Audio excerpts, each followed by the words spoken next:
સમાચારમાં આગળ વાત કરીએ તો સમાચાર દ્વારકાથી મળી રહ્યા છે। દ્વારકાના દરિયામાં કરંટ જોવા મળ્યો છે। હવામાન વિભાગની આગાહીને પગલે હાલ વરસાદી વાતાવરણ છે। આ વચ્ચે અરબી સમુદ્રમાં લો પ્રેશર સર્જાતા દરિયામાં કરંટ જોવા મળ્યો છે।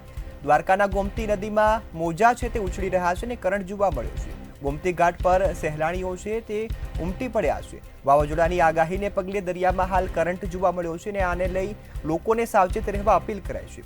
અરબી સમુદ્ર તેમજ ગોમતી ઘાટમાં કરંટ જોવા મળ્યો છે, જેને જોવા લોકોના ટોળે ટોળા ઉમટ્યા છે। ત્યારે નગરપાલિકા દ્વારા ફાયરના જવાનો છે તેમને તૈનાત કરી દેવામાં આવ્યા છે। દ્વારકામાં ગોમતી નદીના જે મોજા છે તે ઉછળી રહ્યા છે। ગોમતી ઘાટ પર સહેલાણીઓ છે તે પણ આ મોજાને જોવા ઉમટી રહ્યા છે। ત્યારે વાવાઝોડાની આગાહીને પગલે દરિયામાં ભારે કરંટ જોવા મળ્યો છે। હાલ સમગ્ર ગુજરાતમાં વરસાદને લઈ આગાહી કરાઈ છે। આગાહીને પગલે દ્વારકાના દરિયા કિનારામાં જે કરંટ છે તે જોવા મળ્યો છે।